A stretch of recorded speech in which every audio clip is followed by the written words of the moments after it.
They raised the point here that one of the reasons that there's no people advertising the fact that they work at home. Okay. It's because they were not allowed to do that, okay, to work at home.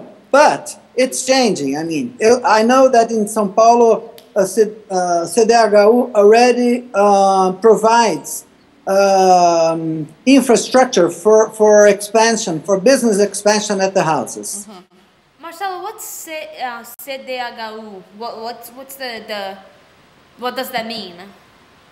Companhia de Desenvolvimento Habitacional Urbano.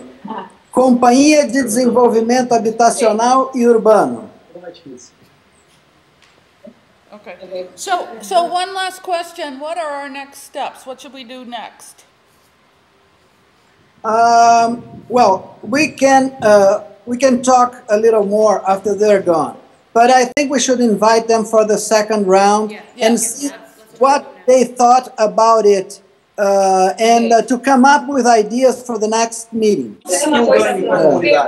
We are focusing more in projects for the community. Okay? Okay. So, and they are talking about this square. That could be a very good possibility of finding out what are the plans for the square and if the plans fits to their needs and what could be changed and where we could fit into this plan. Marcelo, I think what's important too, though, to emphasize is that you know, in our call for ideas, we're asking for ideas for all scales, and it's important to emphasize, I guess, for the community members that it's okay to share what they would like their private spaces to be, because they're real small insertions without moving walls, tearing things apart, that I think really creative designers could work with the community to be able to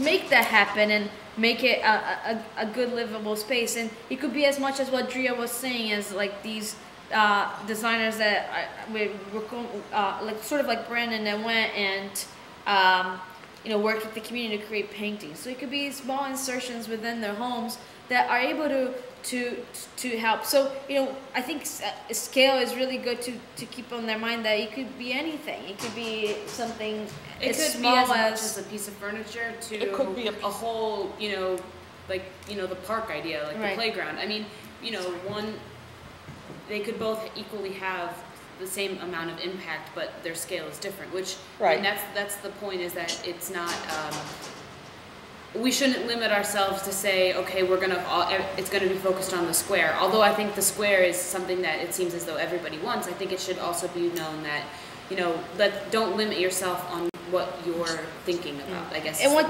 what's important too, I think, is that, you know, we could, with these small steps that we are making, start creating sort of a chain effect, right? Where we'll go, and then after we're out of there, these continue to move on to different homes within their own like community group. So, you know, let's be sort of like open to what scale that we're looking for. You know, and let's just be clear that these are what we're trying. Nothing is a promise, but you know, let's open the book for everything for them to express themselves. Because we have different kinds of people. If we have 5 teams this summer, some people are furniture designers. Some people are artists that are painters. Some are sculptors. They have different skills, and we could use different skills in different ways. Should we say our goodbyes? I think, you know, people are probably ready to go home and enjoy their weekend. And we kind of went way over our time, but we were really engaged and really happy conversation. Yeah, happy to be able to talk. Will they be on Facebook friends with us? Isso é uma coisa que eles não têm a menor ideia do que vocês estão falando. Tem alguém em Facebook aqui? Alguém conhece o Facebook, não? they they they don't have the slightest idea of what you're talking about. Kind of like or cute. It's like or cute, but it's Facebook. Tell them. Marcel, could you get them in it and like show them how it works and kind of just guide them through it so they are able to post just some. All we would want is like for them to just, you know, kind of how they did the introduction for us. And just go in there and kind of just write, hi, my name is so-and-so, and I do this and then. And it can be in Portuguese. Yeah, and it could be in Portuguese, and, you know, if as long as there's sort of, I guess, somebody that is introducing them to the tool, that would be cool. We want them to see we're serious. At least show it to them. Okay, Paulo will help us with that. Paulo will introduce Facebook to them, and they will learn how to use Facebook and follow up the project at the Acessa São Paulo place. Legal. Yeah, great. So, and our committee on this side does not want to censor any ideas at this point. We think all ideas are worth considering. Should we set up the next meeting? We could maybe, I don't know. We should talk about that. It's good It's gonna be to. difficult for everybody to be like, okay, what's our schedule right now live? Yeah, I think, Marcelo, we could talk it through email and figure out schedules, just because it will be, you know, I think we have a lot, there's a lot of people to get things together. But tell them that we definitely want to Skype. But we definitely, we definitely want to do it again. We have to set up Facebook in Portuguese for them to follow up.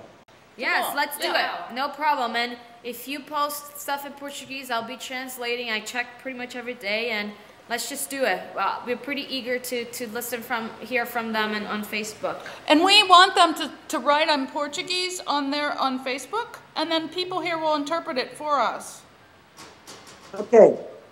Então, esse é um jeito. Obrigado. We all say goodbye. Tchau, tchau. Obrigada. Tchau. How's everyone? Hello. I'm Sylvia's son, Felipe. It's Felipe. Felipe? It's Sylvia's son. Oi, Felipe. Oi, Felipe. I grew up just north of Chicago. Oh. Well, Yeah. heck. Good English. Wow. Is it cold over there? Yeah. Yeah, we're dying to look at you having summer clothes on. People want to know about you, Felipe. Okay. Yeah. I work with mainly with coffee. Ever since I started working at a roastery, I went to school at Washington University in St. Louis, and I came down here. I set up a little coffee lab where I study different lots and I separate by varietals. So I roast, and I have. Today we have 5 roasters from Europe and Australia coming. So my projects are mainly with the coffee.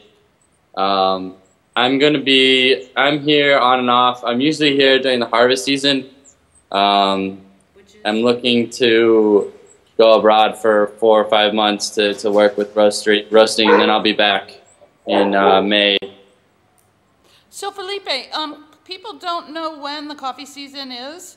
Could you talk a little bit about coffee and how critical coffee has been to the area and how it's gone through changes? Yeah, well, this is the mainly coffee-producing region. Mococa itself, this region was defined by coffee and milk, café com leite. And so a lot of the people's stories and a lot of what, themes that you might find, something that Brendan and John and Isaac found was that things having to do with the fields and coffee and those are the sorts of themes they found. The season goes the harvest season goes from June, depends on the rains, but this year started in May and ended in September. Talk about coffee, how it's changed from historically and what's happening in the region now. Yeah. a lot of what's happening is you have this surge of like the specialty coffee industry and people interested. Oi. Bon. Oui. Hola. Tout bon? Felipe.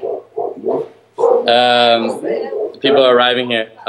So you have this interest in like origin, you know, all these roasters all of a sudden traveling around, wanting to see where their coffee comes from, paying higher prices, premiums for quality.